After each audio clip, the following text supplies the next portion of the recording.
Welcome back to Let's Get Literary. I'm Kellie. I'm Ilana. And after a 1-year hiatus, we're back here with episode 2. Today we are taking a closer look at Peru Segal's 2021 article, The Case Against the Trauma Plot from The New Yorker.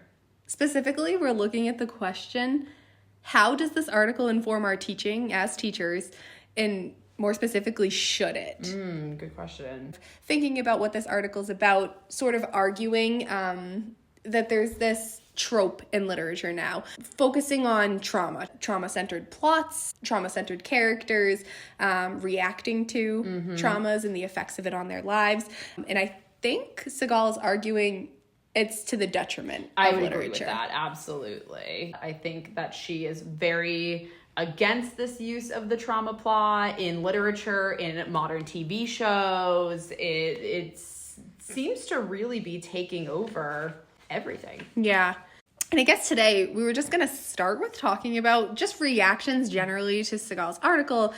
Do we agree? Do we disagree? Our top 3 hits. So I don't know if Ilana, you wanted to start with maybe something that you took from the article, and we'll kind of go from there. All right. Yeah. My first number one takeaway was actually a quote from early on in the article, page 2.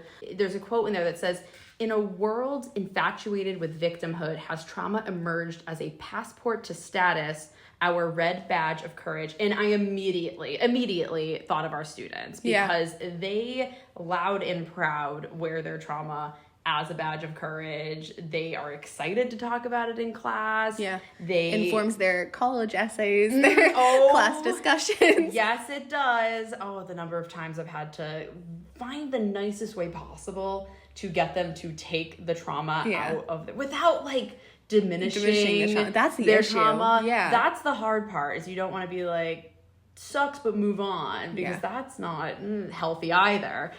Maybe we could talk about that when we go to talk about our teaching, but that's one of the things I noticed right away, was that reminded me immediately of our students. And then another question I had about that is this to feel closer to others, or is it a way to stand out? So obviously our students like talking about their trauma, but I can't help but wonder why that is. Is it because of the literature we're reading? Is it because of social pressure to do so? So that's something else that I noticed that I'm hoping that we can discuss too. It is kind of a chicken and egg. I wonder if they are seeing in media more trauma-based narratives, so they're basing a lot of their experiences more on trauma, or if, and I kind of said this is one of my major beats, in the article it mentions PTSD is the 4th most diagnosed psychiatric disorder in America. So it just seems kind of natural that in a capitalist or consumer society today, we would continue to create works that appeal to this.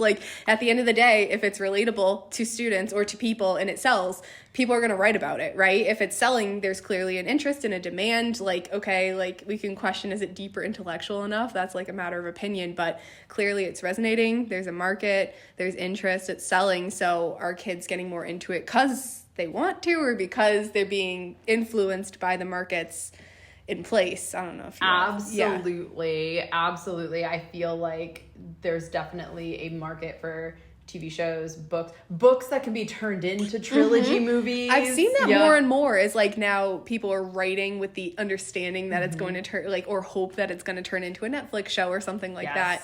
And it's almost I feel like she gets at this in the article too, that they're looking for do the kids go into these young adult novels, these TV shows, looking for the trauma now? Are they expecting it? Will they consume things that don't have trauma in it at this point? If there is such a market in it, are the ones that don't utilize trauma doing worse than others? That kind of leads me to my next point. It's another quote that I pulled that I thought was interesting. "Trauma has become synonymous with backstory, but the tyranny of backstory is itself a relatively recent phenomenon." And I thought to myself, is this true? Because I feel and I think we're going to get into it when we start to talk about some of the books that we teach ourselves, but I can think of some classics that have backstory. Maybe it's more popular now than it was before, But that's something that I thought was interesting, that it's not just trauma that's new, but it's having a backstory in general. That like characters actually having a past and acknowledging that past is something that wasn't always done.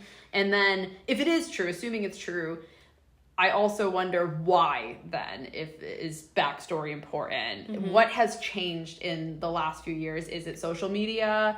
Is it the fact that trauma is now like something that kids have easy access to and everyone likes to play the armchair psychologist? And the number of kids that have told me they have X, Y, and Z disorders.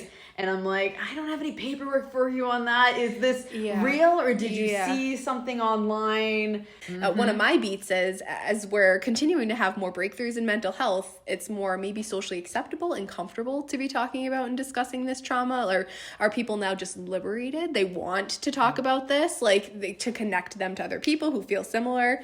I've thought about doing it. I've thought about getting a doctor's note. I don't want to travel from classroom to classroom with all my shit. Right. And truly, I know other teachers. I can't do it. I know. And and it's legitimate. I mean, it's not we're one of the most anxious teachers in the school, and yet we're running around doing, I was like, I could use this to my advantage. Although I've never been actually diagnosed with it, but it's very clear that I have anxiety. But then I'm like, am I the students? Am I just diagnosing myself with something that doesn't exist? And then the people that do get diagnosed with it, and it's not even a major factor. Or they're so quick. I mean, we've talked about like the over medicating for ADHD. I wonder if like this in a couple years, if it's going to be the new Adderall is anti-anxiety or even depression medication. And another point that I kind of thought of too, thinking about, I remember you were saying something along the lines of like, is it true that trauma wasn't at the forefront of novels? And we'll definitely touch more on this when we start talking about actually like teaching books with trauma. I think that even if trauma was never at the forefront of classic novels in the past, it doesn't necessarily mean that it wasn't working in the shadows or the subconscious of the characters. So for example, like it just likely didn't have a name back then. Like they said soldiers coming back from, I forget it, I think it was Vietnam, even as more recent as Vietnam, they had shell shock. It wasn't PTSD. They didn't have words for it. So for characters like, I mean, the article specifically mentions Jane Austen. You're trying to tell me like Darcy didn't have some kind of like trauma in his past influencing like the cold and like, way that he treated people. I don't know. I guess I'm guessing. I think that I'm an armchair therapist, but does it give more depth of character to have it explained? Like, I don't know, maybe a better argument is like, trust your reader and trust like your viewer without having to spell out for them like, oh, he just had like a tragic past. Like novels of the past maybe just acknowledged that's how Darcy is and we don't care why he's like there wasn't as much hand holding and it wasn't like thrust in your face. I also like that you brought up the soldier, because that was my last point. In the article she mentions a Iraq news correspondent, and there was a quote in there that I thought was really interesting. He was left wondering how the medicalization of trauma prevents veterans from expressing their moral outrage at war, siphoning it instead into a set of symptoms to be managed. And this, you mentioned something earlier about how we're profiting off of trauma through like media, of like what's being consumed and marketing it heavily. Right. I feel like this is very similar of the trauma narrative being used to, one, suppress outrage from the masses, but also possibly to benefit the pharmaceutical industry as well. And it also takes it from a step further from looking at our media and our literature and seeing how the trauma plot can sort of also affect just our economy and our government and our country, or even globally as a whole. Questions too of morality, like is it moral or just to profit off of like other people's trauma, or is it okay to be writing these articles? Does an author need to have trauma in order to write about for sure it? You can't. I mean, I get cringe. I get cringy when even that book that I'm reading right now, Secret Life of Bees, I googled it. Of course, the she's author's white. Writing about the Black experience. And that bothers me so much when I come across that. And then if you think about it in mental health, like how many of these authors actually you know, some of these authors are, I'm going to talk about some later on. Me too. My article a lot kinda of young touches on adult this. authors think about like men writing about teen girls, and it's like, you don't know what a depressed teen girl is like, you know? Well, even now too, a lot of people are starting to mock that. Like they'll see, like, I'll watch video compilations of like Stephen King writing Woman, and it's like very heavily sexualized, and it's kind of cringy and awkward, like you were saying. It's interesting to think, like, how do your own experiences affect how you write, and should it? Like, do only you have the moral authority to talk, like, if you have trauma, to talk about trauma, you know, or are you profiting off of somebody else's? Interesting questions for sure. Yeah. We just want to get lit. We just want to get lit. We just want to get lit. We just want to get lit. Hey there, folks. Are you tired of feeling guilty about your carbon footprint? Do you want to support an American company that's bringing progress to the world? Well, look no further than PEXTON Oil. With PEXTON, you can have the satisfaction of knowing that you're helping to bring modernization to underdeveloped countries, like this little African village we've been working on. Sure, they may have lost their homes and their livelihoods, but at least they have access to fossil fuels now. And who needs clean water when you have cheap gasoline, right? So next time you fill up your tank, choose PEXTON Oil, because progress always comes at a price, and it's not our problem if it's someone else paying it. PEXTON Oil, we're making the world a better place, one destroyed village at a time. I think those are I think we're good on the beats. Seagal article now. Yeah. Overall, do you agree or disagree with the article? I feel like I do agree that there is too much of an emphasis on trauma. There was a line at the end: the trauma plot flattens, distorts, reduces character to symptom, and in turn instructs and insists upon its moral authority. The solace of its simplicity comes at no little cost. I do agree that sometimes it's just an easy out. Like, just saying, oh, well, they're traumatized and that's why they act like that. Yeah. I did agree with that point, that it maybe is oversimplifying things. But I think as an educator, it's hard to completely dismiss it because, and I know our training on ACEs, the adverse childhood events, I know that ours was a complete joke this year. That was an awful professional development. But I have had better PDs about ACEs and done a lot more studying on ACEs back in grad school. And there is a lot of research that suggests that it does have these long-term physical effects that can even be passed down to next generations. And it's correlated with like higher illness, higher levels of things like even diabetes or heart disease and things like that. So is it important to talk more about it in that case? Spread awareness? Yes, Like, I think it's wrong to completely dismiss it. Yeah, I was completely similar vein to you. Agree. Trauma, in my opinion, can't serve as an excuse for a behavior. Obviously, it's like the explanation. But I mean, obviously, in this article, I think Seagal's more so saying, like, it's just this easy out, this maybe, like, lazy, like, deus ex machina, like, to avoid a plot hole or, like, to explain something away that, like, you don't want to creatively figure out yourself. But in my opinion, let's discuss it like we would any literary trope. Like, any lazy literature trope should be frowned upon. I don't know if this one's, like, super revolutionary or doing more harm than good enough that it needs to, like, be condemned or be seen as this like horrible lazy thing. I think a lot of good can come from it. Obviously, like, don't overdo it. But and well, obviously, I feel like people do take advantage and try to profit off of things like trauma. There's also this sense of, well, isn't talking about it a way towards acceptance? Yeah, that it's something that if more people talked about, normalizing it. Yeah. We just want to get lit. We just want to get lit. Our next segment, we're bringing two different articles to the table. Neither I nor Ilana has read each other's articles or know anything about them. So both of them pertain to the trauma plot in some way, shape, or form, whether it be, I think Ilana's, yours deals more within schools, right? Yeah, it's young. It's more so just the young adult novel industry. more so? And mine is actually entitled like a case for the trauma plot, how writers use it with purpose and care. So as opposed to like, reading and talking about Seagal's arguments, maybe looking at another perspective on the good that the trauma plot can bring to literature. Is it a response to the article? Yeah, it's okay. directly references quotes. Actually, the Red Badge of Courage quote that you were talking about was referenced, and I kind of had to know about that. You're probably trying not to like... I was trying not to cross response. I know, I wanted to jump in so bad. I was like, oh my god, wait, we can't talk about this yet. It's going to come up Save later. it. Save it. Okay. All right. You want me to go first? Sure. All right. So this article that I found, it's actually from a college newspaper, which I found really interesting that college students are writing about this. Yeah. And she sort of eventually makes the point later why she's writing about it. So this is from The Anchor. It's from Hope College's student newspaper. And it's written by Katie Smith, who is actually age 2023 grad. Oh. So congratulations, Katie. You probably just graduated. Nice.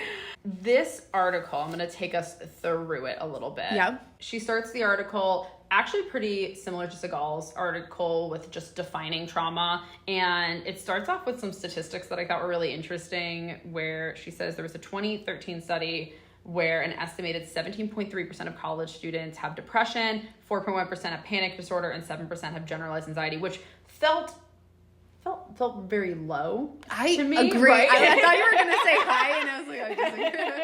No, and it felt so low. I wonder if they're self-reporting. Well, that's what I wondered too. And also, this is 2013. So what I Okay. did is I looked up another one, and from Healthy Minds study, and this was 2021, 2022. That So makes it more also sense. includes pandemic area as well. 44% reported depression symptoms, 37% anxiety disorders, which large increase. So those are different studies, so I don't know how comparable they are. Well, but I think about it like, so 2013 was our junior year of high school. Think about it like that.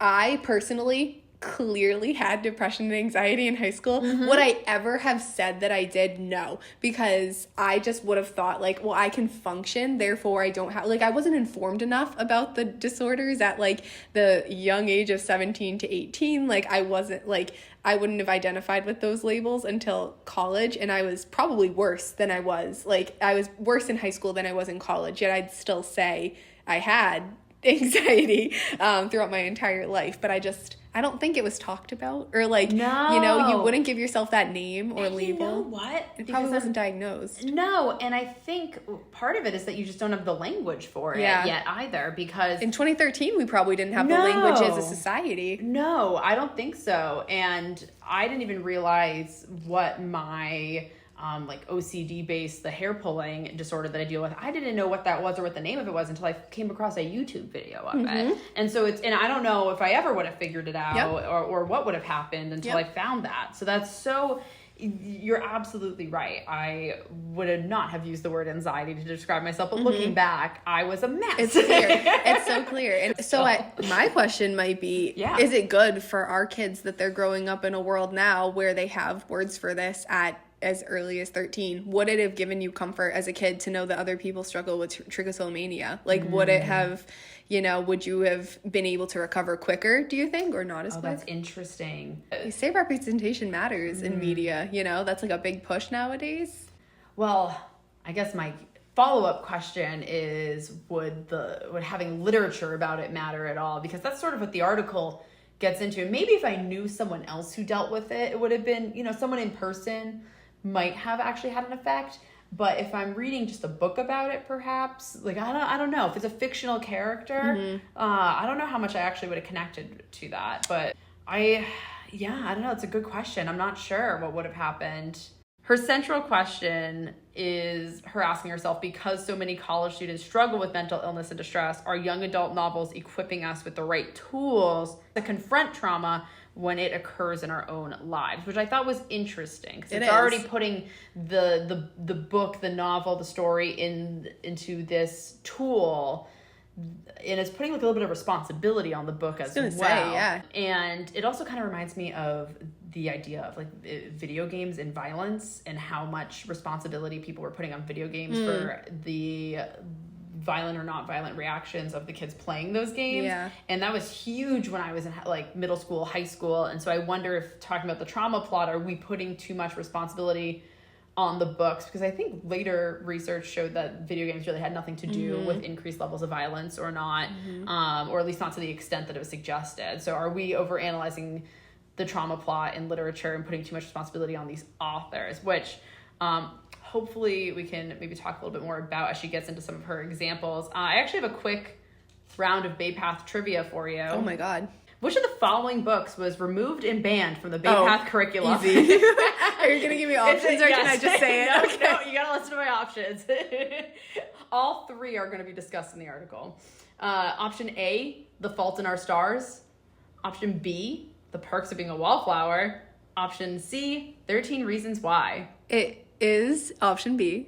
Yes. Perks of Being a Wallflower. Absolutely controversy in the English department. Yes. I thought maybe we could talk a little bit about that Yeah. first. What do you know of this controversy over Perks of Being a Wallflower? So, essentially, the book itself contains subject matter that's a little bit tricky for some teachers to navigate in the classroom, I think. Masturbation. Yes.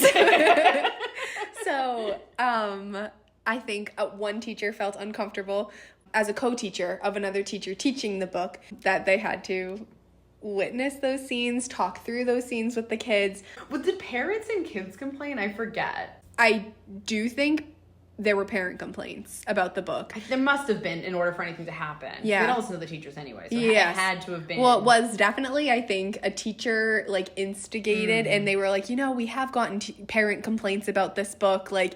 they pushed for it. Yeah, so I think coupled with the teacher kind of remarking on her distress and the parent complaints, and allegedly I've heard from that teacher who felt uncomfortable that some of the kids felt uncomfortable too. So all kind of snowballed into this effect of we can no longer teach Perks of Being a Wallflower. Yes. I even remember getting an email because didn't that teacher ignore... It was like your first year or something, right? Or second? It got banned during my first year, I think, or it might have been my second year. I forget if it was like a hybrid learning year or not, but I do remember getting banned. And then I remember the teacher pretty much ignored the ban and then tried to teach it anyway, and even emailed, I think, asking about copies of it or something like that. Yeah, I remember that. Or they were removed from his room. I forget. Yeah. But I remember, and then the special ed director replied back, that book is no Removed longer from the curriculum. No longer a part of our approved curriculum. Yes. So I thought it was very funny to see it here in this article about trauma, because it wasn't even banned for trauma at our school. Isn't that interesting? What does your article say? Like, are they arguing the pros of it, the cons? Like, what are they saying? So the article is basically taking a look at these books, the three that I mentioned, Perks of Being a Wallflower, Fault in Our Stars, 13 Reasons Why,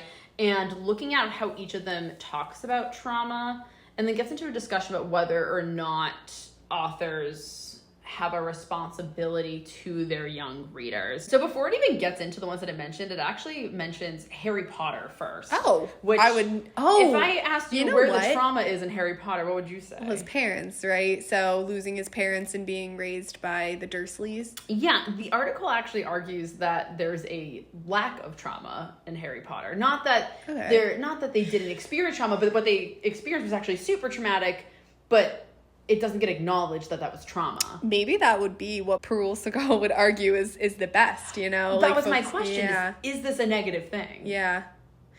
So does your author think that that's more negative? That the kid doesn't have the representation? She seems to hint that it might be negative. Okay. She talks about how with everything they've been through, it's likely that was super traumatizing to them. And that ignoring those events might actually be a disservice because it's just missing the trauma. Super interesting. Yeah, so it's almost. I thought it was interesting because we talk about the trauma plot, and then this is like a complete lack of a trauma plot, but yet that's also not okay either. You know what? I guess it kind of might set an unrealistic standard or expectation for kids. Is like, you were raised in an abusive, neglectful household, like, but nope, like, you just go to a new school, you reinvent yourself, you become the top of your class, you're the best, you're the chosen one, like, The chosen and one, yeah. and you never question, like, you know, your past, and it never affects you really negatively, or if it does, you just shake it off or brush it off. I think that's super interesting, and I never considered it that way too. Yes. The other three that she mentions follow the trauma plot a lot more easily. Okay. Let's start with 13 Reasons Why. First of all, what have you heard about 13 Reasons Why? I watched the show. I never read the book, but I did watch the show. Certain scenes disturbed me, so there were some like aspects of it that I did like have to skip or didn't love. I was more interested, and I actually watched it after a lot of the controversies came out, so I know that people say glorifies suicide, glorifies certain like really negative, harmful scenes. I think when I watched it, the bad, like the scenes, the controversial scenes had been removed at that point. Really? Yeah.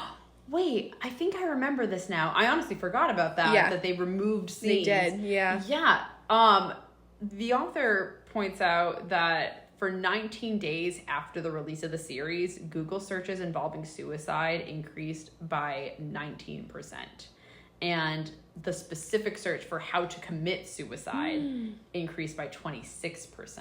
That's horrible. Right? Mm-hmm. Right? And so, I mean, if we're going to use those numbers and make some inferences, it seems that kids were somewhat inspired. Impacted. Yeah, they were impacted by the trauma. Yeah. Definitely, that it had an effect, so much so that they were searching about it online. I know my mom works in a mental rehab for teens. They top state court mandated cases, and they were so concerned over this craze over 13 Reasons Why with the resurgence of with the Netflix show that they created a program called 13 Reasons to Fly. Okay. to contradict the How did it work? Was it successful? To inspire them not to kill themselves. I don't know if it was successful or not, but I remember she found out I was watching the TV show and she got really upset with me. I said, Mom, you bought me the book. I read it when I was in high school. Yeah. I remember reading that in my childhood bedroom, and I don't remember being impacted by it. I was going to ask that. Whatsoever. Interesting. I don't remember being impacted by it whatsoever. I remember it came with the cassette. You could play a freaking suicide tape That's while crazy. you read the book. Yeah. And I don't remember it. I didn't go Google searching for that. So maybe this is a new thing, because, and it's only based on my experience, but with the Netflix show, it definitely got a lot more attention. It says that it was back on the top book charts after it came out on Netflix. So I feel like maybe it is a modern thing that kids these days are a little more interested in trauma, or maybe are more easily affected by the media they're taking in. Yeah. Or maybe there's something to say about a visual instead of just reading it. To me too, I think, because I think back to books that did disturb me as a kid and subject matter pertaining to death, suicide, and rape would significantly have impacted me as a kid. I still think about my first reading of The Lovely Bones that my mom innocently bought me, and then I read it and I was so disturbed by it for days and days, and I couldn't get past the first couple pages at first, and then I would kind of skim the other parts just because I was still at a young enough age where I felt guilty not reading a book that I started or that my mom got for me and stuff. So it was I think if I had read it as a personality who is definitely a lot shyer, more moldable, less confident, and very sheltered. I did grow up more easily disturbed by bad subject matter or graphic subject matter. I probably would have been pretty affected by 13 Reasons Why. Yeah, I guess maybe it didn't really affect me that much, but I do really like the questions that she raises. So one of the questions she asks her reader is, when writing about mental illness and trauma, should the affected receive professional attention? So basically, should Hannah from 13 Reasons Why, should the author have written a character that received professional help instead? Or, because if you remember instead of suicide? Yeah, if you remember the TV show, I forget, I read the book so long ago, but if you remember the TV show, basically the 13 reasons or the 13 people who didn't help her not kill herself. And that includes like the guidance counselor and teachers. And is this a message to kids that like you can tell whoever you want and they're not going to care? And you know what I mean? I do. Because the other question she asks is, if the authors were writing these books in a way where the person affected by the trauma, affected by the mental health issues, if they were to receive help, could we then use these books as a teaching tool? Definitely interesting questions. Yeah. I almost wonder too, does that put a little too much like onus of responsibility on people like in our lives? So for example, if I'm thinking of my kids in my classroom, like could an innocent comment or a comment that I overlooked or something be seen as a reason why? Like, you know, should I be hypervigilant to all of my kids and like overreactive in certain situations? I don't know. There's like, I mean, we already do that. Think about it's just a lot of responsibility to put on other people, I guess, too. And is it teaching the kids, like you said, nobody's going to care. And if I do tell someone and they don't care, that's evidence enough that I should kill myself. Like, you know. Yeah, like they're counting their own reasons. Yeah. It also kind of glorified the idea of like revenge post-death. And, I mean, attention post-death too. So much attention. Living on in infamy through the tapes and like, you know, preserving this like relic of yourself that goes beyond your own life. Yeah. So she's going to keep exploring these questions as we go as well. The next one she goes on to talk about is The Fault in Our Stars, which I actually haven't read, but I know it was a movie. Did read that. And I know John Green was our summer reading author. So I thought that was interesting too, that this is a book from an author that we promoted through the school and told kids, hey, go buy these books. Her point towards The Fault in Our Stars is that we have a main character that's receiving medical help for the depression over, you know, her having cancer. And while that's medical help, it's not from a mental health professional, that it's just a support group. And then the issue that they mostly had with the book is the love story part of it, where she trauma bonds with this other kid with cancer. And she says that once Lancaster meets her romantic lead, Augustus Waters, her mental illness seems to disappear. This creates the idea, subconsciously or not, that romantic relationships can and should save a person from their trauma, distress, and illness, which I'd love to hear your thoughts on this, because so many young adult novels have a love interest, love triangle that, and I feel like a lot of them sort of do this, where like that person is going to save them from whatever the trauma or conflict is. Like, what are your thoughts on that? I think super interesting. As you were saying it, I saw where it was going, and I was already starting to think about like some of my ideas about it. It's interesting because I do think that my romantic relationship has helped me with some of my mental health issues. So I can see where it comes from. Like, it is relatable to know that, like, okay, I have like a strong, steady personality who I can depend on to talk about issues with, to talk through issues with.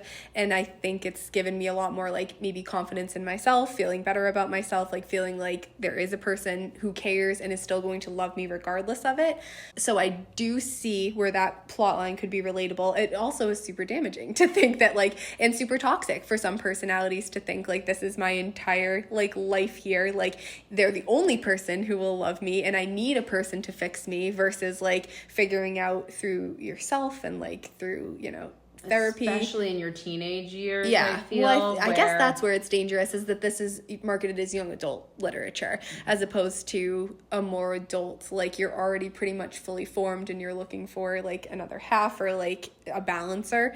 You know, teenage relationships are so tumultuous that they're probably figuring themselves out while you're figuring yourself out. Was hiding in the hallway last week during lunch because his ex just got admitted to the school and started there, and he was hiding from her in the hallway, and he was telling me that he's scared to go talk to her because last time they spoke it was on bad terms. And I was like, well, that's in the past, it's fine, like you just go be nice, they're in a new school, like they don't know anyone. And he was like, no, last time we talked was because we broke up and then she threatened to kill herself and then hung up. And I was like, oh, okay. And you know what, It's not the first time Yes. I've heard Nope, this. I agree. I've had friends in that situation too. Yeah. Yes. Yeah. And I remember that was even a thing when I was in high school. I know Yep. my brother's ex did that to Yeah. him when he was in high school. Yep. I feel like there is something about the young adult culture and like the teenage ages that just everything's heightened and everything is just so delicate. Yeah.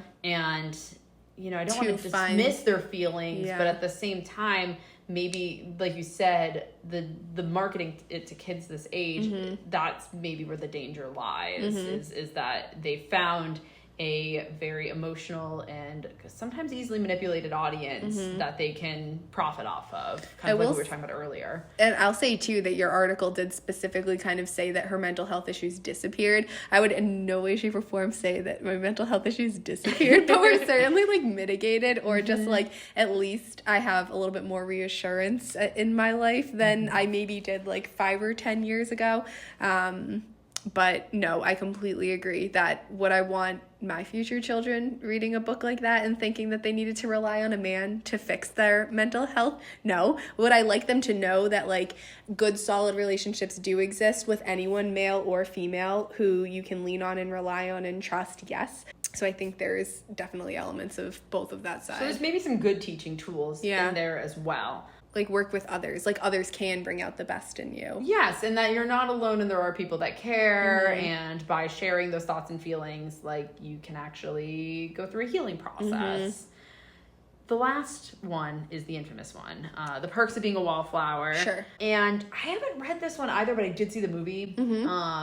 And the author points out for this one that somehow before readers even know their main character, they already know that he has experienced unprecedented trauma and has been taught that he should not feel his emotions through it. Basically, something about the hiding his tears from the dad. Yeah, I think he was assaulted as a kid. I think. Okay, that's not even in the article, but that's what I got from the movie. That's what I thought too. Yeah. I think it's implied. No, they said his friend killed the friend committed suicide. Oh, I remember that now too. I watched it so long ago. They don't even talk about like the aunt sexually assaulting him in this one, which I thought was really interesting because that was mostly what I remembered from the movie. But no, it's about his friend killing himself and how he's crying about it at school, and then his brother comes in and is like, don't let dad see you cry or whatever. And so it's this idea of starting it off with like toxic masculinity. We're on page 2. Yeah. And this guy's already got a backstory, already got trauma. Like we didn't get to know the character at all except their trauma, which I thought was an interesting point. However, they actually say that this is probably the best example of professional treatment, so meaning like actually getting help for their mental health issues and for their trauma, because when he returns home, he views his life rather optimistically. I guess he goes to a mental health facility and then comes home and is doing much better and leaves a very optimistic note in his notebook that day. Okay. And so I thought that was really interesting that the one book where this author is saying like, this actually might have been a more optimistic and inspirational one for kids was the one that our school banned. Is the one that our school banned. Not good for teaching. Like, no, John Green will be our summer reading author. All the kids can read The Fault in Our Stars, but the one where the kid actually seeks professional help, can't have that going on. So interesting. Yes, so I thought the meat of her article is about those 3 books, and using those as examples for where we see trauma play out in the young adult novels these days. And at the end, she, all of these, even with that last one being kind of okay, they're all pretty toxic nonetheless. And really what she asks is, okay, well, what do we do with this?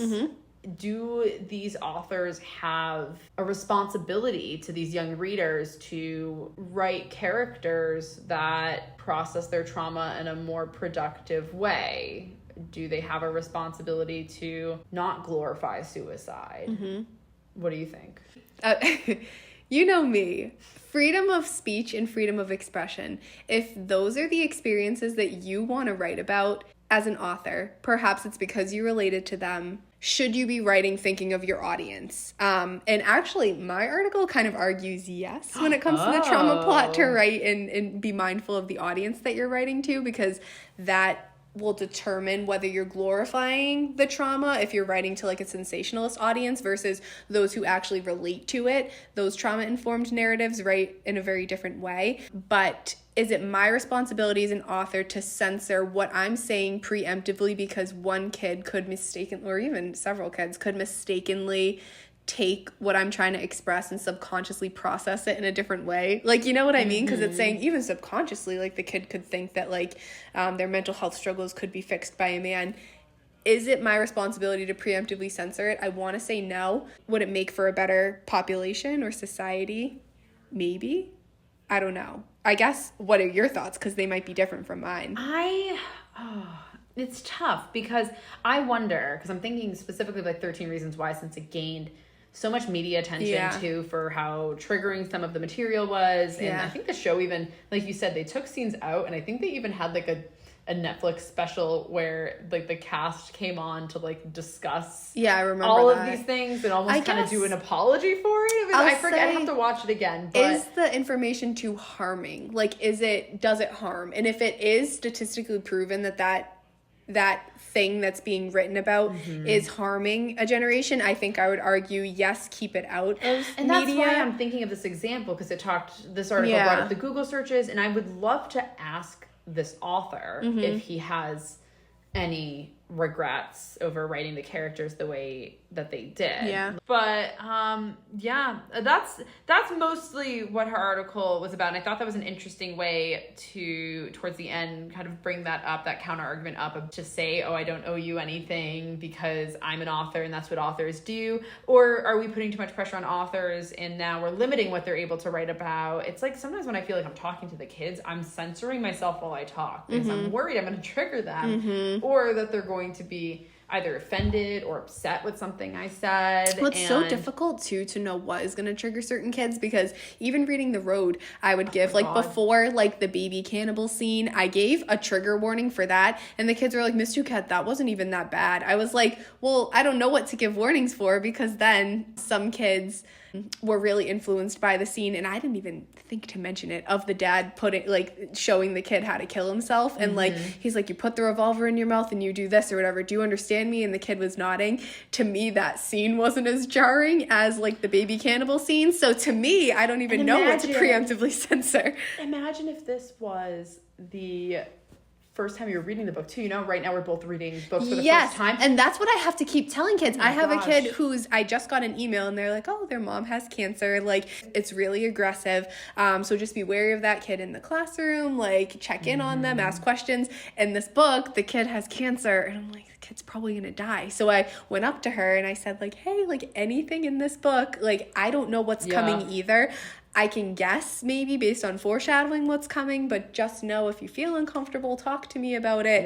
I already had a parent email me too about remember the Secret Life of Bees. Secret Life of Bees, and it's a lot about family trauma and abuse. The mom died and someone got shot, but we don't know who yet. And I assigned something about Romanian orphans. Yeah. And then I assigned this, and then I realized I've got like, at least 2 kids in the class that have been through foster care and are adopted. Yeah. I've got another one who's currently in a group home for young girls who also has no parents. And I'm like, geez, sometimes there are moments where I'm like, yeah, that would have been a moment to actually think about the trauma and like include that in my planning and in my teaching. But then there's other times where I absolutely overcompensate. And it's really hard to find that middle ground these days of like, sometimes I'll rant for like 5 minutes about, just so you know, this is what's going to happen. If anyone's uncomfortable, blah, blah, blah, blah, And then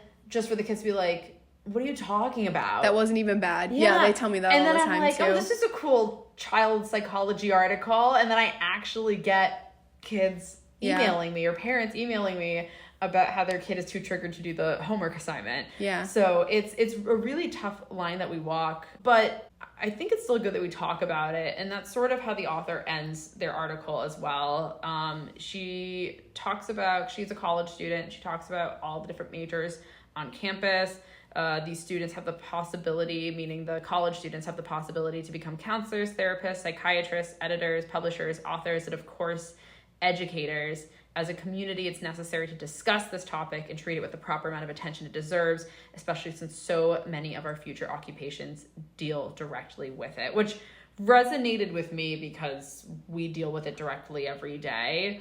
And I do feel like it is something that needs to be talked about. It's hard because I think at least if we're talking about this, then maybe we don't have kids Googling how to kill themselves after reading 13 Reasons Why. Yeah. So I feel like it's not necessarily something the authors should have to burden themselves with, but maybe something that like the society on a larger scale should be talking more about. I was going to say that, like, provide them with more support. Like, if we're worried that kids want to kill themselves, can we look and ask why? What about our society or our school systems or our expectations for kids makes them want to kill themselves? Like, what is it that's fostering this sense in them, and how can we as a society fix it, make people feel more accepted, make people feel like they have more time for mental health and breaks built into things, like less expectations, less pressure on kids, less social media, in my opinion, is always a good thing too.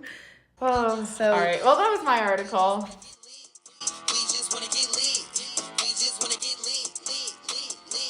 Do you ever feel like life is just happening to you? Like you're just a pawn in the game of genetics? Well, have no fear, because Future Mouse is here to give you the power back. That's right, folks. Future Mouse is offering you the chance to witness life and death up close and personal. Because who needs reality TV when you can watch the exciting world of genetic experimentation unfold before your very eyes? Thanks to Future Mouse, you can be a part of a groundbreaking new technology that promises to slow the progress of disease, control aging, and eliminate genetic defects. Who needs natural selection when you can select your own genes, am I right?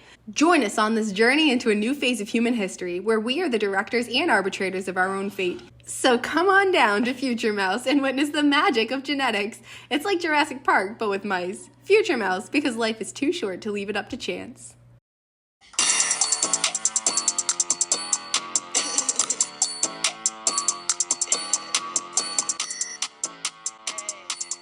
Oh, we're back.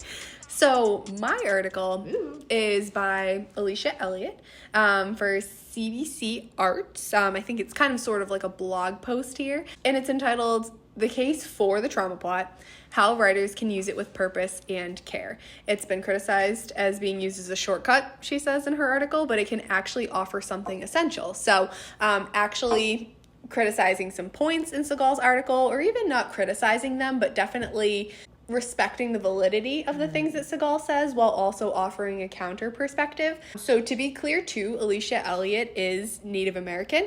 So she's Mohawk, that's her tribe. And she's discussing a book in this article about Native Americans, a new novel that says called The Strangers, and discussing it in terms of looking at trauma specifically in Native American women. So she brings up and she talks about Prue Segal's article. She calls it a, quote, fascinating essay that makes, quote, cogent points.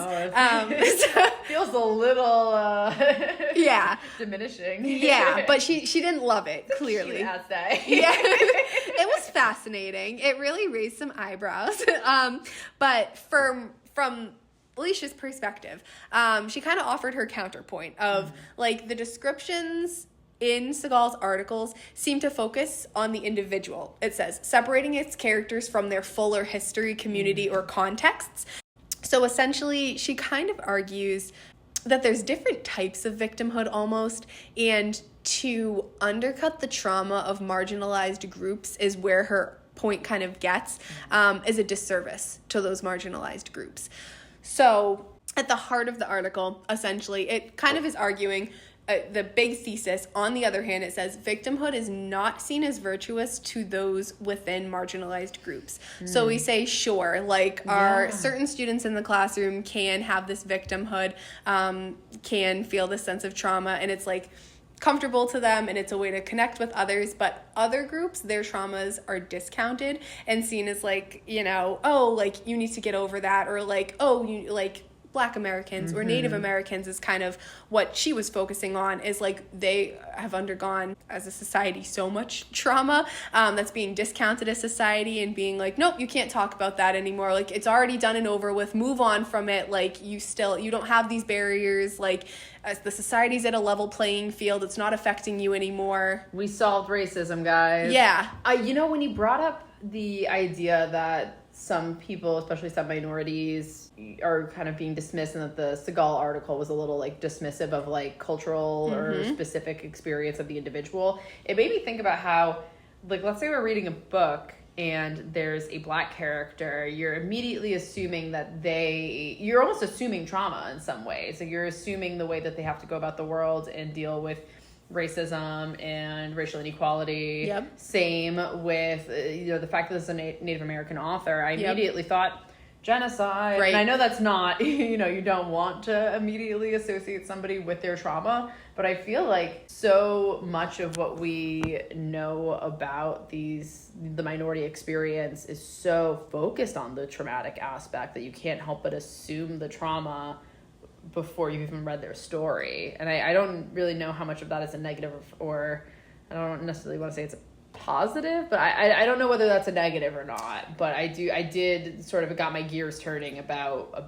that. I agree with that. And when I'm reading now this new book I've never read before, never taught before, The Death Warrior Manifesto, the main character Pancho is Mexican American. I'm overreading, I think, a lot of his experiences to the class, and like I'll ask them, did this sound like an example of something other than just being called a you people kind of thing? Like his dad, it said he calls the ladies country club ladies, these like rich white women, and the country club ladies would argue with his dad at the job sites and say like, well, I told you that I didn't want this job done this way, but you did anyway, and it said he was too nice or a pushover or whatever to argue against them. And I was like, did anyone read more into this? And is this me reading more into it as like a grown adult woman looking for this, like looking for themes where maybe they don't exist or that doesn't need to be there? But I'm like, do you all about think his identity is what you're basing that. Yeah, I'm like, do you think that there's something to this, that these country club ladies seem to be arguing with Pancho's father, and say, like, accusing him of doing things that, they didn't agree with in their house? Like, could there be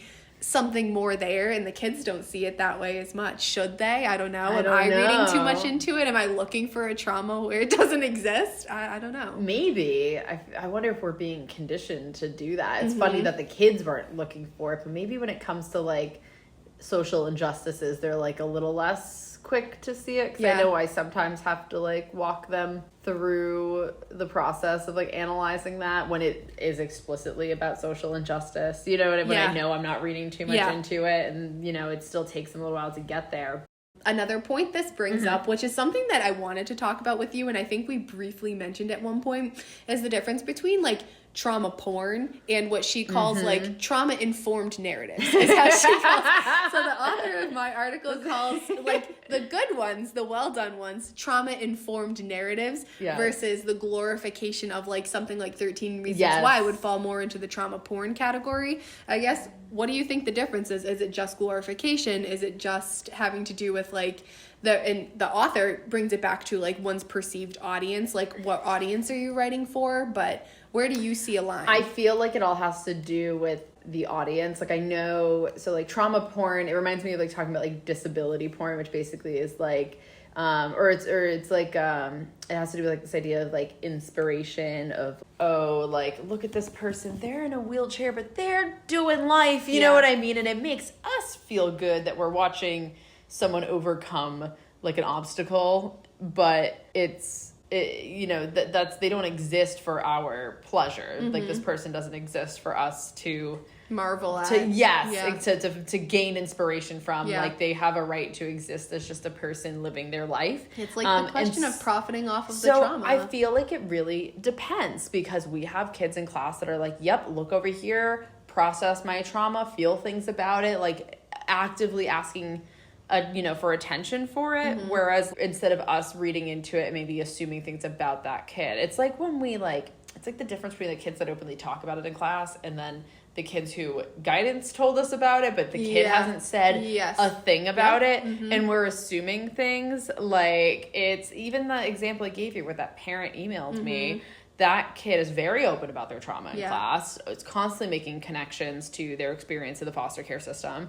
And then the girl who's currently living in a group home, I went up to her and was like, if this is too much, like, just let me know. And she was like, no, this is fine. What are you talking about? You know what I mean? And meanwhile, she doesn't publicize it. It's very private. So I feel like it kind of depends on the intent. Yeah, Vermette, the author of the book that this article is kind of centered around, Alicia will argue, like, Vermette was writing for her population, the Indigenous population of people, not just about Indigenous people, but like you're saying, she was kind of saying, like, I am a member of this community, therefore I have the right to discuss the traumas of this community. It says she knew the important thing was not feeding voyeurism by showing every drop of blood in literary close-ups, but instead how the characters were processing the trauma by way of her characters' thoughts and actions.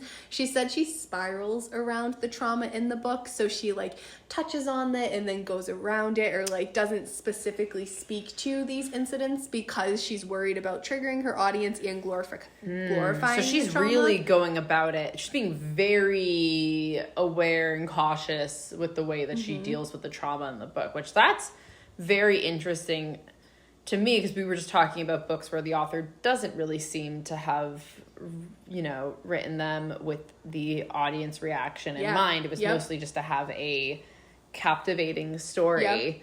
But I wonder, does that take away from the art at all, of being, like, almost hyper aware of this? Again, is it author's intention to, like, I mean, is that the art that she wants to create is touching on these unique experiences without trying to stigmatize anything? It's in the end, the author does say, like, we need space to tell our stories, and she's like, if this trauma is what happened to Indigenous women like us and what still happens to women like us, how can we truthfully tell our stories without including this trauma? She says, specifically refusing the colonial gaze that wants us to eat our pain and just accept it, and it's saying, yep, I have trauma, here's my trauma, like, and I'm going to write about it and talk about it and process it, and it's good for, I mean, artist seems to think so. You know, when you put it that way, I understand it a lot more. Not everyone needs to connect with that story. It might not be for you, and that's fine. And that, you know, at the end, the person doesn't necessarily need to have some revelation where their trauma is cured, you know? So the idea of, I liked the idea of spiraling around the trauma. I thought that's, like, a really interesting way to put it, because it's still the focal point of the book, I would assume, but without being harped on too much. Yeah, that's the impression that I got, is that it's there, but it's gently there, and it doesn't glorify anything, and it doesn't, like, do anything, like, say anything in a manner that would, like, trigger or re-traumatize those who have experienced something like this. Yeah, and I suppose, like, when you're writing for that community, if that was her intent, was to tell a story, her own story about her community for her community, and she wants to do that with very specific intent to not re-traumatize them, then I suppose, like, why not? Author intent, does it ruin the idea of going into the novel, of just taking the novel as it is? Like, to understand her book, do I now need to, like, understand the, you know, the trauma of her community? Like, is this a book I can connect with? Will I only understand and enjoy this book if I have had a similar life experience to her? It feels, that's interesting to me. I haven't really heard of people who are very purposefully writing about trauma for a very specific audience, which I suppose that's very much the opposite of, like, what the rest of the industry is doing, where they are using commercialization. How can we get the most out of this audience? There's something, like, really commendable about it too, of kind of being like, fuck you, I'm gonna write about what I want to write about, and then for who I want to write about and the way I want to write about it. But at the same time, I do wonder if it's, like, is it too much emphasis? Because I guess the Segal article was arguing that it does oversimplify things, but I guess her counter argument there is that, like, it's only oversimplified if you take it that way. Dude, did we have conversation in class too in this similar vein? Something along the lines of, do we need to understand, like, for example, was it, like, The Only Good Indians? Was there, do we have to understand all of their traumas and complexities to appreciate this novel? The vegetarian as well, we got into that conversation. Did we need to understand anything about the Korean culture to understand this novel?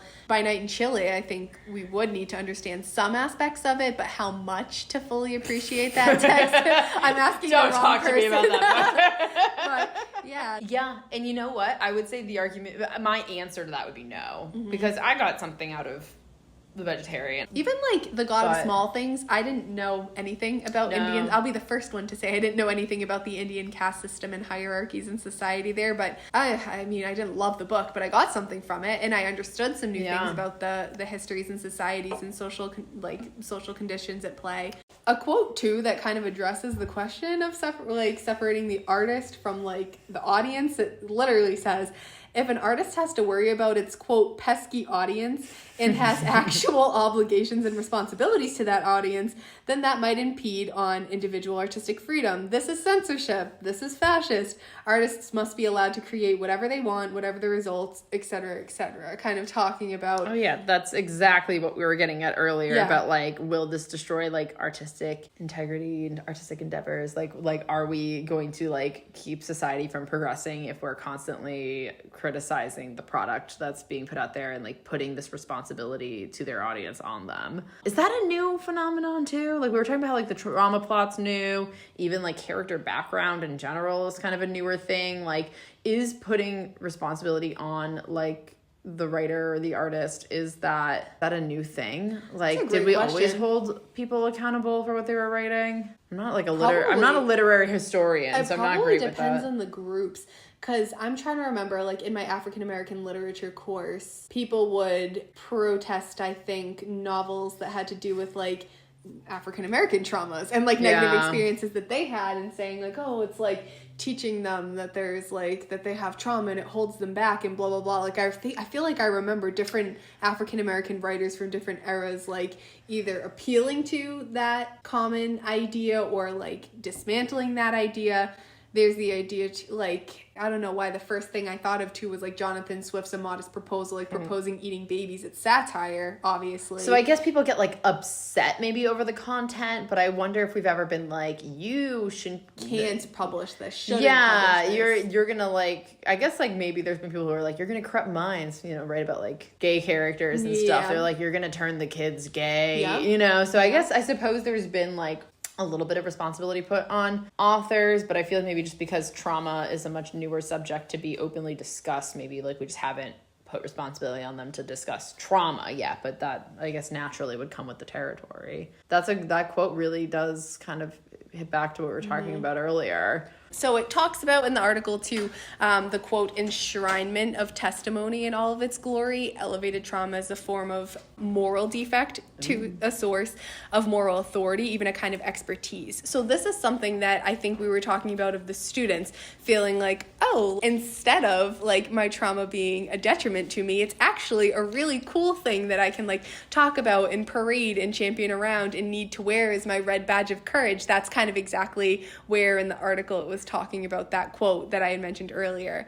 It like singles them out as like the special star of the show, I feel sometimes, or like someone else shares their trauma and then they immediately have to like piggyback off of it. It's trauma, they get like the trauma Olympics. They get like excited to like hear, they're like, oh, I gotta talk about mine too, can't let the class know that, you know, or go on thinking that I didn't suffer as well. Yeah. It's like, and I feel mean talking about it like this, but it really does feel like it. And sometimes I got some kids that I have to just skip over. Like, I know they're going to start talking about their trauma the second I bring it up. I bring up like, oh, we'll be reading an article and it'll talk about like, you know, like depression or poverty or like an eating disorder or something, and I have to like I just bulldoze through it because I am waiting for them to share their piece, and I'm like, we don't have time for your trauma today, like do it tomorrow. And it feels mean, but it's true. It happens so frequently. It has to be too, to happen in a classroom for productive discussions, right? So if one student is dominating the conversation with especially subject matter that can be uncomfortable for other students too,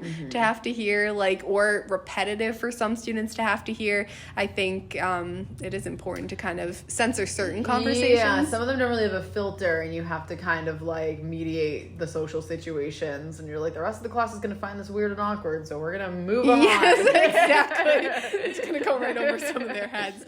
Another thing that she points out is where trauma versus victimhood emerges and where it becomes an excuse. So she gives a couple of points, like, for example, a man sexually assaulting a woman and saying, like, it's because I'm traumatized. Or, like, I had a traumatic incident. Oh my God, with all the SVU I watched, that is such a common plot line. Yes. Of like, Well, we can explain away the pedophile with the fact that he was also touched as a kid. Yes, it's the person or character, she says, claims victimhood, and they're already like perceived as someone of societal worth. The article says too, some sort of like historical victor. It says the person claiming the victimhood has to be perceived as having some sort of future, like specifically one that aligns with like capitalist notions of success. So we see this in like, oh, these like young men are, you know, promising and they've got bright futures and whatever, and like maybe something bad happened to them in their past that excuses this behavior. Like they've got so much to offer society, we can't deprive them of that. And so he got like It's such a shame he raped that girl. Like, yeah, you know, it's like oh, the after effects of him the trauma. For the aftermath of it. Yeah, so kind of this idea of like, again, victimhood versus trauma. He kind of argues that certain people don't get the rights to claim these sorts of traumas in life, saying to like school shooters, looking at like, well, what happened to them? What are they suffering from? What's their traumatic backstory?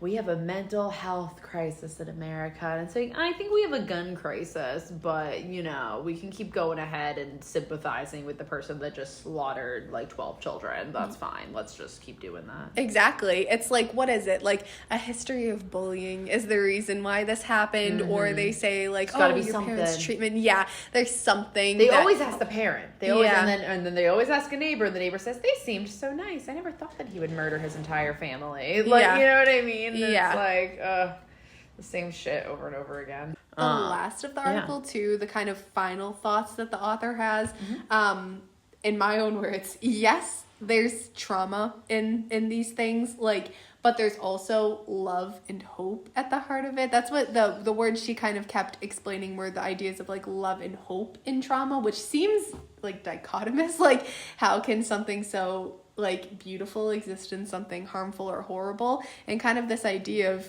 taking trauma, like taking the trauma narrative, taking something inherently bad and coming up with art, something beautiful, something worthwhile, something meaningful from this terrible reminds thing. me of some of the like teacher training I've received on trauma.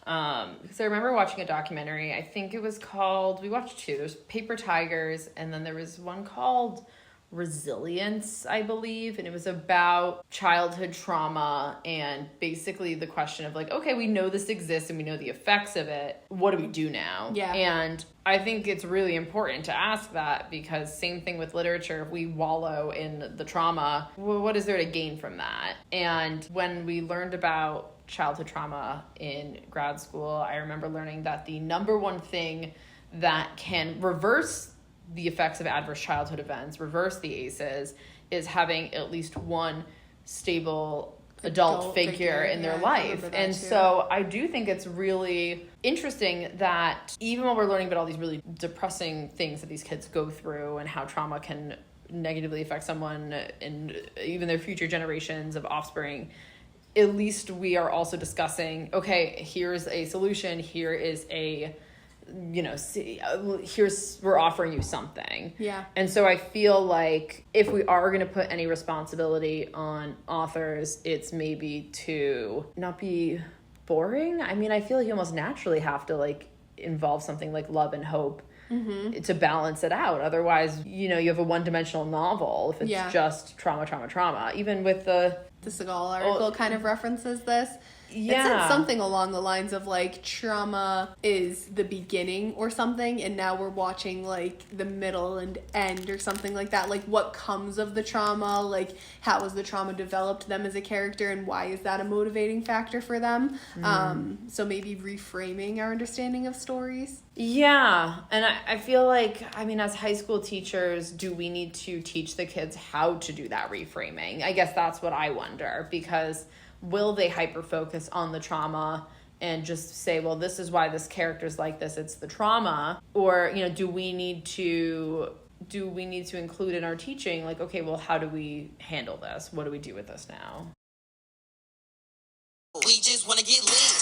We just want to get lit. Welcome to Paradise Pickles and Preserves, the company that's been preserving the Indian caste system for generations.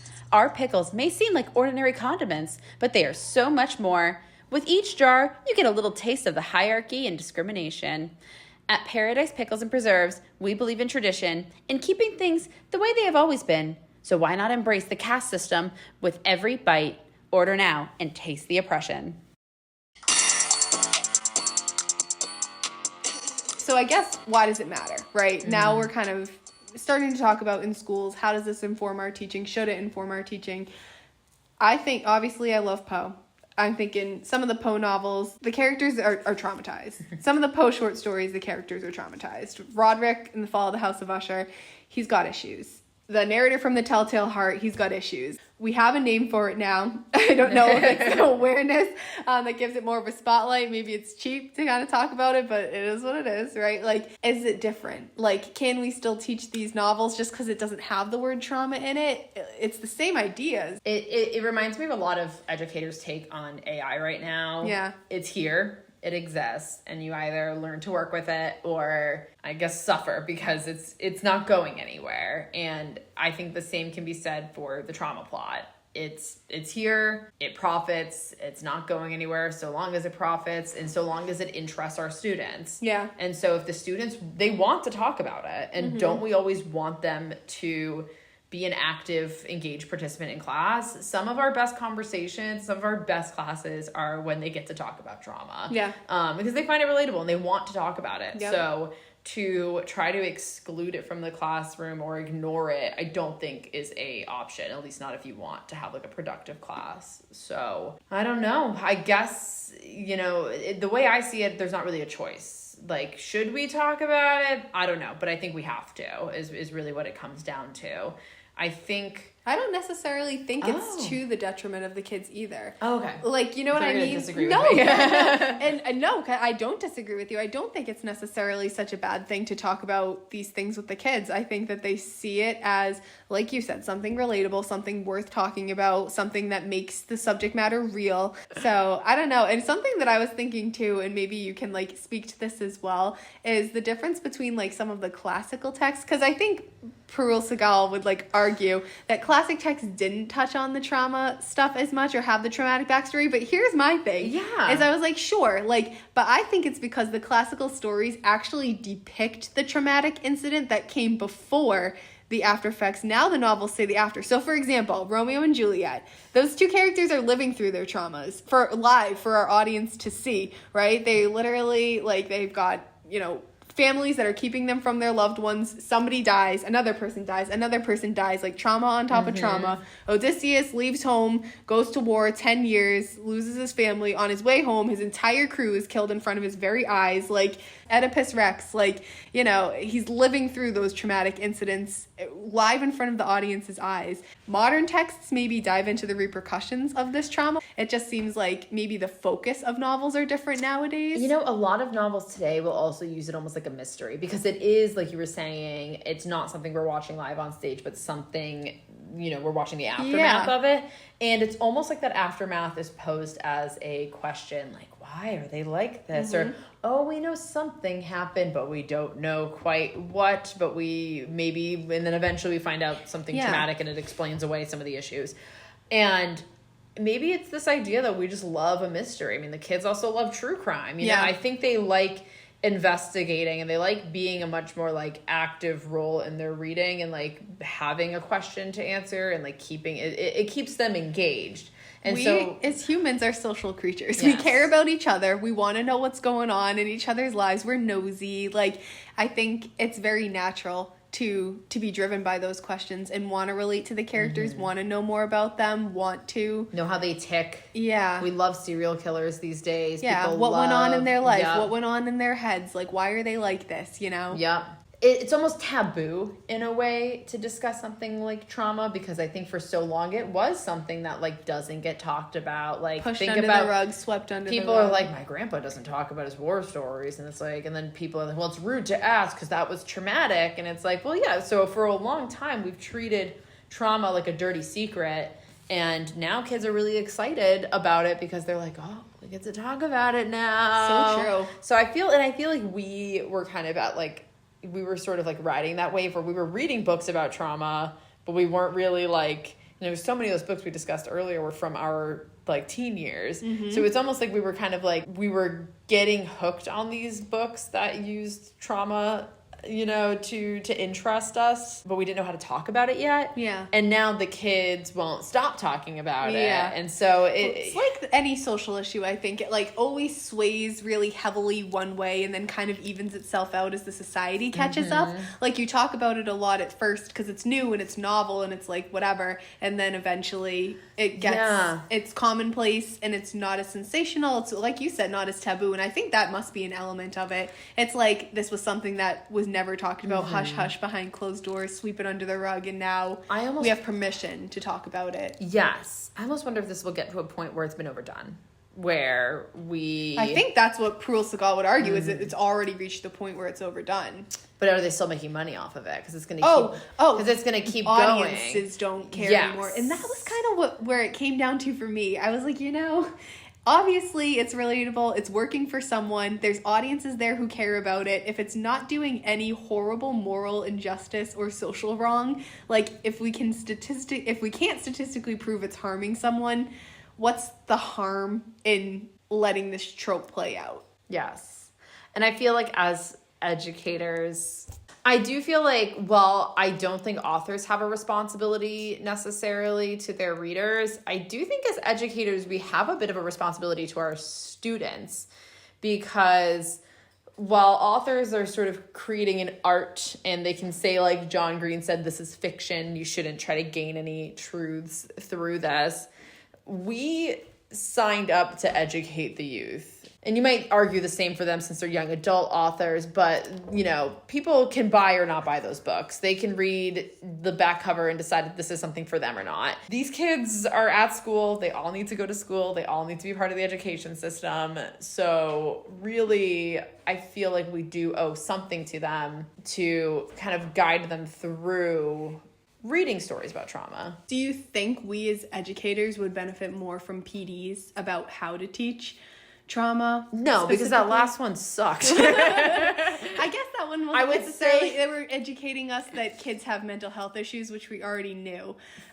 Say an actual teacher came in and was like, I teach The Fault in Our Stars, I teach these books that deal with modern issues. And, you know, I think that would be really beneficial to have someone come in and show us concrete lesson plans of, like, this is how I deal with trauma, especially as English teachers. I mean, I know history delves into that a lot, especially when you get into, like, civics and, like, the impacts of, like, injustices within our government and our society. But for English, we're constantly reading we've just discussed that it's almost hard to find a novel, especially one that we use in school, that doesn't involve something traumatic or utilizes a trauma plot. And so I feel like there should almost be something for English teachers or teachers of literature in general to kind of talk about how do you go about talking about trauma with books.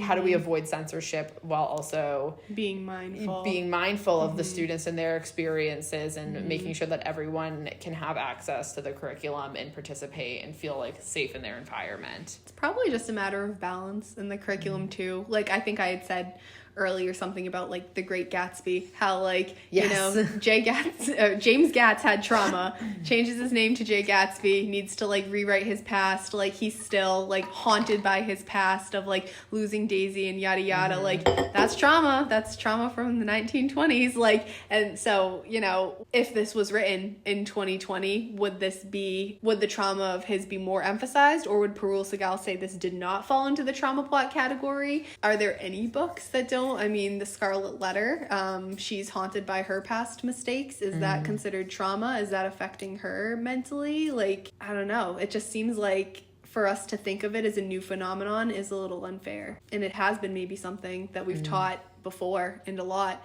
but just not given it the name. Maybe it's just that we're noticing it more now that it's something that's more widely talked about. Yeah, it has a name now.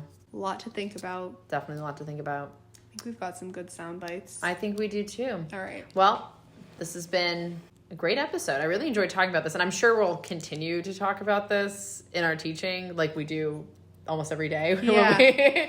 And keep finding hashtag too. trauma plot. It's tough too because there really aren't answers in situations No. like this. It's nice to talk to professionals and kind of see like, where are you taking like this traumatic incident, or Yeah. how are you teaching this story? Or even just hearing, I had this kid that wrote a really hard time with this book, and then I'm like, okay, I can mentally prepare for like the potential that someone's gonna have an issue with it. Yeah. I swear I have anxiety attacks every time I check my email and where the parent's gonna email me about how I traumatized their child. I know. I mean, always just at the end of the day, it's really connecting with our colleagues, like talking to each other, like figuring out, like, how did you teach this effectively? Did it work for you? Yeah. Continuing to just like do our continuing ed and research and like looking up. Being mindful of lessons. context and the Yeah. students that you're teaching. There's some years where I've done some things and others not because the Same kids here. in front of me I did not think would be a good audience for Same it. here. So sometimes you just have to adjust too. But yeah, I look forward to continuing to talk about the trauma plot in our everyday lives. We need a catchy little ending. Let's get lit. All right, and now we get lit. Now we're gonna go get lit. Bye. Bye. We just wanna get lit.